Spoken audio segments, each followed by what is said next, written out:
একদল খাইছে আরেক দল খাওয়ার জন্য রেডি হয়ে আছে। কোরআন থেকে প্রেসক্রিপশন না নিলে সমাজ সুন্দর হবে না।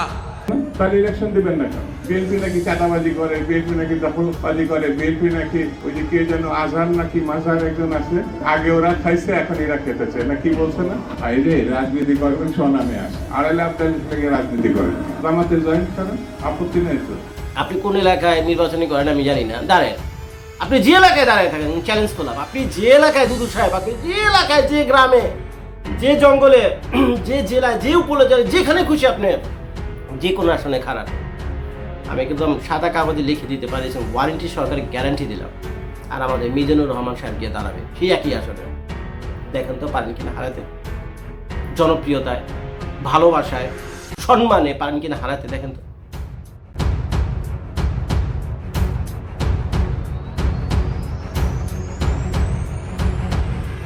আসসালামু আলাইকুম সবাইকে, কেমন আছেন আপনারা? নিশ্চয়ই ভালো। তো যে যেখান থেকে এই মুহূর্তে আপনাদের জর্জ ভাইয়ের ভিডিও দেখছেন তাদের সবার প্রতি প্রাণঢালা শুভেচ্ছা। তো ভাই একটা ভিডিও কিছুক্ষণ আগে চোখে পড়ল, সেটা হলো আমাদের মিজানুর রহমান সাহেবের। তো welcome to Bangladesh mister Mizanur Rahman সাহেবকে।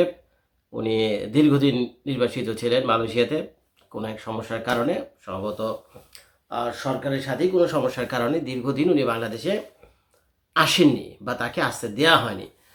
তো যাই হোক, শুকুর আলহামদুলিল্লাহ। তো অবশেষে আমাদের মিজানুর রহমান আজহারী সাহেব, আমাদের সবার প্রিয় মিজানুর রহমান আজহারী সাহেব এখন এই মুহূর্তে বাংলাদেশে।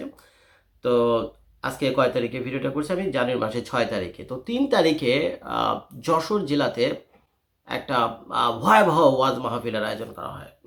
ভয়াবহ শুনে আবার ডরা যায় না, মানে ওই ভয়াবহ না, মানে মানে এত মানুষ হয়েছে হাজার হাজারে, বুঝছেন?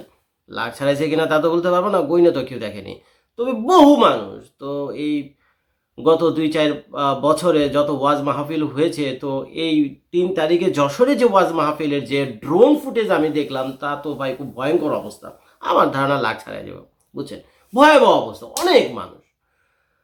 তো সেখানে আমাদের মিজানুর রহমান সাহেব প্রায় 30 মিনিট 50 মিনিটের মতো উনি ওয়াজ করেছেন। তো ধর্মীয় আলাপ আলোচনার পাশাপাশি এখন রাজনৈতিক বিভিন্ন বিষয়ে তো কথাবার্তা বলতে হয়। আর আমাদের ইসলাম ধর্ম তো রাজনীতি, সামাজিক, অর্থনীতি সব কিছুই আছে। আমাদের ইসলাম ধর্মের ভিতরে কী নাই? রাজনীতি, অর্থনীতি সবই আছে। তো স্বাভাবিকভাবে তাদের বিভিন্ন মাহফিলে গেলে এই রাজনৈতিক টুকটাক প্রসঙ্গ এসেই যায়। তো সেখানে ওয়াজ করতে গিয়ে আমাদের প্রিয় আজহারী সাহেব বলেছেন, এই বাংলাদেশের রাজনৈতিক দলগুলো নিয়ে সামান্য হালকার উপরে একটু সমালোচনা করেছেন, যে এক দল খাইয়া গেছে, তো আরেক দল খাওয়ার জন্য রেডি। অনেকটা এই ভাষাতে উনি বলেছেন, এক দল খাইয়া গেছে, আরেক দল খাওয়ার জন্য রেডি হয়ে বসে আছে।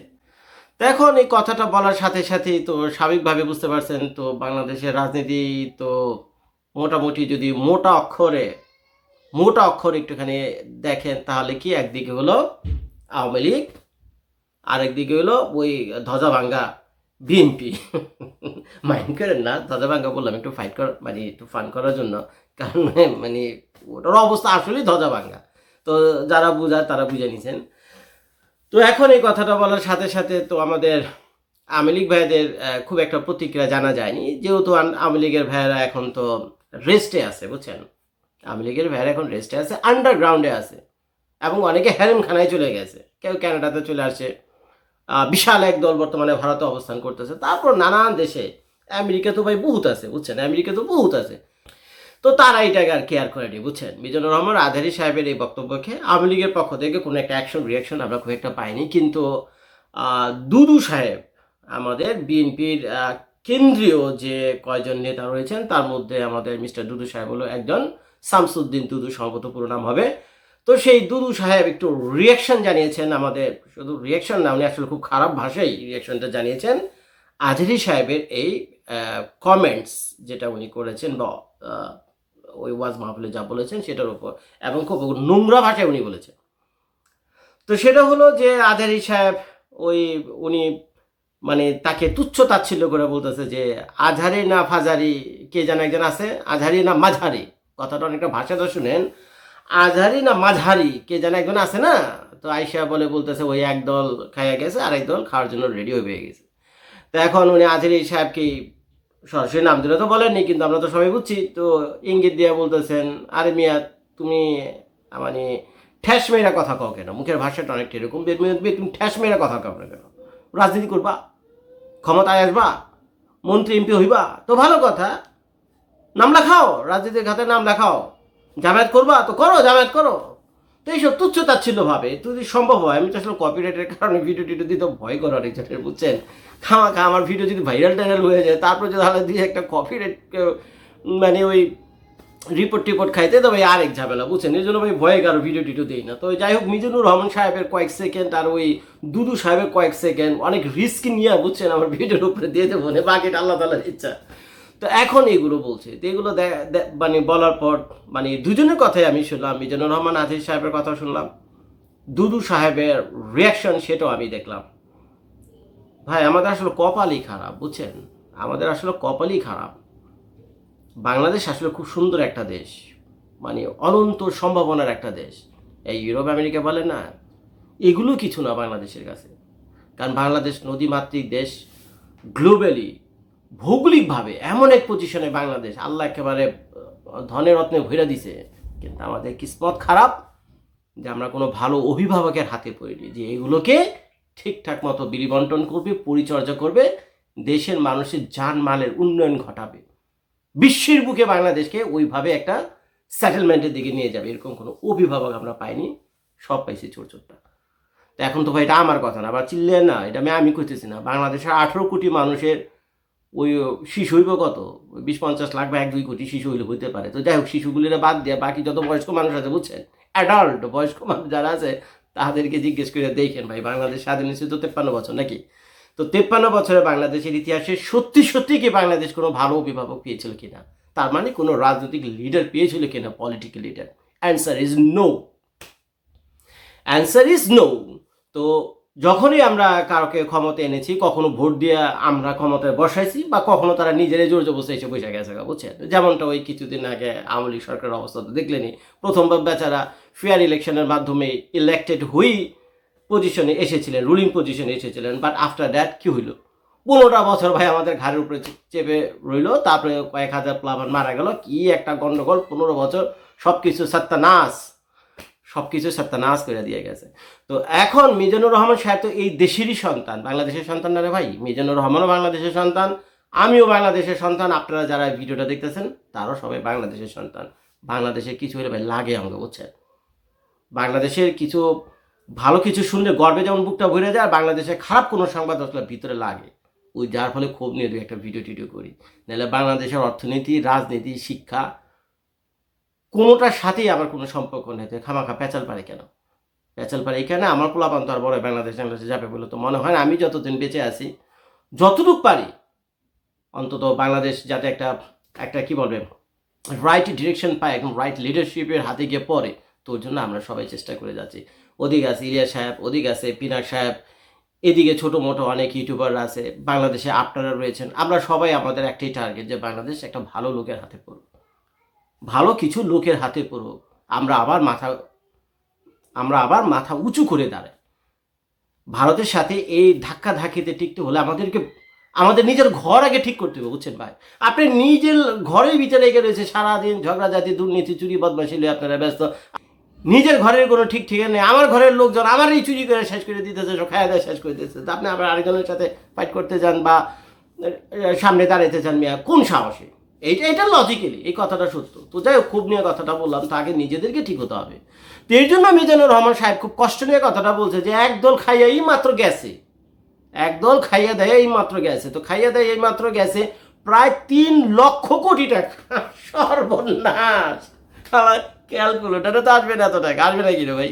যারা ভিডিওটা দেখতেছেন একটুখানি কমেন্ট করে জানেন, তার ক্যালকুলেটার থাকলে একটু টেস্ট করেন বা লিখেন। 3 লক্ষ কোটি টাকা কেমনে লিখতে হয় আমি নিজেও জানি না, কিভাবে এটা লিখতে হবে আমি নিজেও জানি না। 3 লক্ষ কোটি টাকা, আর আমার বিশ্বাস এটা ক্যালকুলেটারে ধরবে না। তো যাই হোক, তারপর আপনি ট্রাই করে দেখেন 3 লক্ষ কোটি টাকা ক্যালকুলেটার শুনেছে এই পরিমাণ টাকা গত 15 বছরে। এটা প্রথম আলো রিপোর্ট, সেটা হলো লুটপাট করে বাংলাদেশ তো গায়া। এগুলো সব ওই Singapore, Malaysia, America, Canada, they went everywhere.